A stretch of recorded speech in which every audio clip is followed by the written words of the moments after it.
पंडारक थाना क्षेत्र के एनटीपीसी से निकलने वाली फेन, जो सरहन डैम के पास जो फेन निकलती है, जहां वर्चस्व को लेकर लगातार कई महीने से जो है वर्चस्व की लड़ाई चलती है और उसी फेन छानने को लेकर वर्चस्व की लड़ाई चलती है।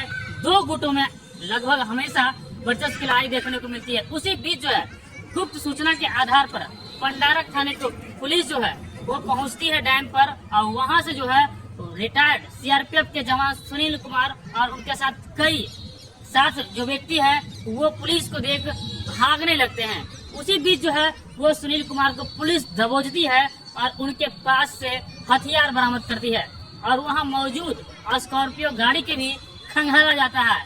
उस स्कॉर्पियो गाड़ी में जो है वो 16 बोरा फेन जो दूसरे राज्यों में महंगी कीमतें में बेची जाती है, जिसको लेकर वर्चस्व की लड़ाई चलती है और वही फेन को छानने को लेकर वर्चस्व की लड़ाई चलती है। उसमें 16 बोरा फेन जब्त किया गया है। वही 2 अवैध हथियार, एक देसी कट्टा और एक राइफल और लगभग 35 से 40 जिंदा कारतूस पुलिस के द्वारा बरामद किया गया है। इस पूरे मामले को लेकर बाढ़ एसडीपीओ रामकृष्ण ने प्रेस वार्ता कर विशेष जानकारियां दी है। लेकिन कहीं न कहीं जिस तरह से सरहन डैम में आए दिन लगातार वर्चस्व को लेकर के तानातनी होती है, गोलीबारी होती है, विगत कई दिनों से जो है बाढ़ अनुमंडल के कई थाने से जो है, चाहे फसल लूट के मामला हो या कोई और अन्य मामला हो, सभी मामले में जो है कई अवैध हथियार भी पुलिस के द्वारा बरामद किए गए हैं। इसको लेकर बाढ़ एसडीपीओ रामकृष्ण ने भी इसे चिंता जाहिर की है। उन्होंने बताया कि बाढ़ इस क्षेत्र में जो है लगातार इस तरह के अवैध हथियार बरामद किए जा रहे हैं।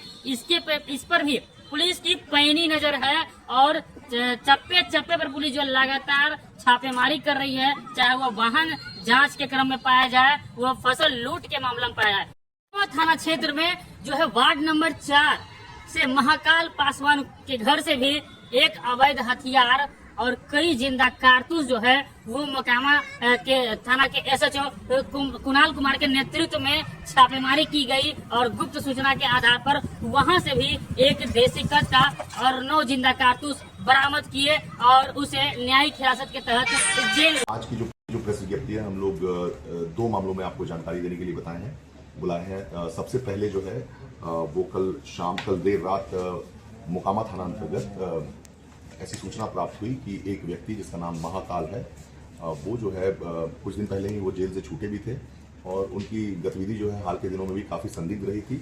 उन पर लगातार निगरानी रखी जा रही थी। वरीय अधिकारियों के आदेश में हम लोग जेल से छूटे अभियुक्तों की जेल से छूटने के उपरांत उनके क्रियाकलापों पर हम लोग नज़र रखते हैं। उसी क्रम में उनकी गतिविधि हाल के दिनों में संदिग्ध पाई गई थी। उनको जब हम लोग श्योर हो गए कि उनको जो है एप्रीहेंड करना या उनसे पूछताछ किया जाना जरूरी है, तब कल देर रात मोकामा थाना की पुलिस जाकर उनके घर की तलाशी ली, उनसे पूछताछ की, उनकी गतिविधि के बारे में उनसे कोई संतोषजनक जवाब नहीं मिला और उनके घर के अलमारी के तलाशी के दौरान जैसे कि हम लोगों को सूचना प्राप्त थी, उनसे एक कट्टा और कुछ 4 राउंड जो है अवैध गोलियां प्राप्त हुई है। इस क्रम में उनकी आज गिरफ्तारी करके उन्हें पुनः जो है आज माननीय न्यायालय में अग्रसारित किया जा रहा है। दूसरी जानकारी जो है वो है यहाँ कल जो अवैध छनाई वनाई होती है उसको लेकर पुलिस की कार्रवाई हुई है। कुछ दिनों से हम लोगों को ऐसी सूचना प्राप्त हो रही थी कि वहाँ पर जो एनटीपीसी का जो डैम्प एरिया है वहाँ पर जो फेन निकलता है, जो कि काफ़ी महंगे दाम में बाहर बेचा जाता है, उसको लेकर कुछ माफिया और कुछ सरगना जो है उसमें दिलचस्पी ले रहे थे और उन लोगों के बीच में तनाव सी बनी हुई थी। वहाँ पर उनके द्वारा जो अग्न्यास्त्र के दम पे छनाई की जा रही थी। एक दूसरे के वो लोग परस्पर विरोधी थे, तो उनके बीच में गैंग वॉर की संभावना से इनकार नहीं किया जा सकता था और साथ ही उनके इस क्रियाकलाप से आसपास के इलाकों में और लोगों में एक जो है दहशत का माहौल था, जिसको लेकर हम लोगों ने उस पर निगरानी रखे हुए थे और उसी क्रम में कल पंडारक थाना द्वारा वहाँ पर कार्रवाई की गई, जिस क्रम में एक स्कॉर्पियो गाड़ी जिसमें कि वो जो छनाई किया जाता है वो 16 बोरा वो उसका मटेरियल था और साथ ही एक व्यक्ति जो है उनको एक राइफल के साथ गिरफ्तार किया गया है।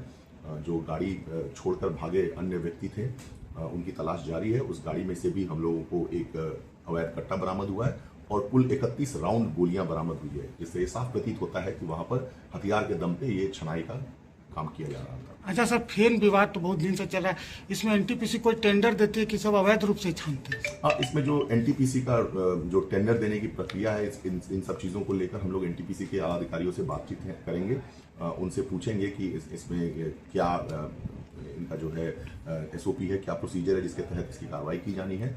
फिलहाल जो हम लोगों को इतनी सूचना थी कि ये अवैध रूप से यहाँ पर हथियार के दम पे कुछ कार्य किया जा रहा है, जिस पे पुलिस द्वारा कार्रवाई की गई। सर, कहा यह भी जा रहा है सर, कलकत्ता के कंपनी को टेंडर तो हुआ है सर, लेकिन कहीं कहीं अपराधी के भय से वो यहाँ कार्य नहीं कर पा रहे हैं सर। देखिए, ऐसी संभावना से मैं अभी फिलहाल इनकार नहीं करता हूं, लेकिन हमने जैसा आपको बताया कि हम पहले एनटीपीसी के अधिकारियों से इस संदर्भ में मुस्तैद हैं, हम लोग अलर्ट हैं इस चीज को लेकर, और जैसी सूचना आएगी उसके हिसाब से हम लोग कार्रवाई भी करेंगे। फिलहाल ये जो है ये सू मोटू एक्शन था, हम लोग जैसे कि मैंने आपको बताया मुस्तैदी थी, जिसके तहत हम लोगों को ऐसी सूचना प्राप्त हुई, जिस पर पंडारा थाना द्वारा जाकर वहां पर तत्पर कार्रवाई की गई। सर, कहा जाता है कि बमपुर का संजय यादव भी है सर, जो डंप से रिलेटेड है और लगातार हथियार के साथ सोशल मीडिया पर वीडियो भी वायरल करता है सर, कहीं कहीं पुलिस को चुनौती दे रहा है सर। देखिए, इंडिविजुअली जिनका नाम आप ले रहे हैं, मुझे इसकी जानकारी फिलहाल नहीं है।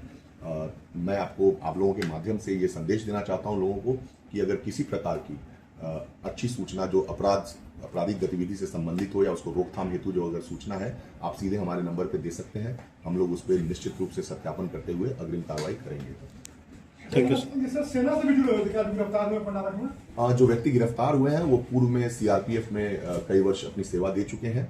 उसके उपरांत उनकी वहां से सेवानिवृत्ति के उपरांत इनका कहना है कि ये जो आर्म्स है, इन्होंने इसके लिए एक लाइसेंस ले रखा है, पर इनके द्वारा कोई लाइसेंस प्रस्तुत नहीं किया गया। बहरहाल हमारा ये भी मानना है कि अगर लाइसेंस है भी तो इनको कमर्शियल यूज के लिए वो लाइसेंस नहीं निर्गत किया गया था। ये लाइसेंस उनकी पर्सनल बॉडी और प्रॉपर्टी के डिफेंस के लिए निर्गत की गई थी। तो ये आर्म्स एक्ट के भी सेक्शंस का उल्लंघन है। जी।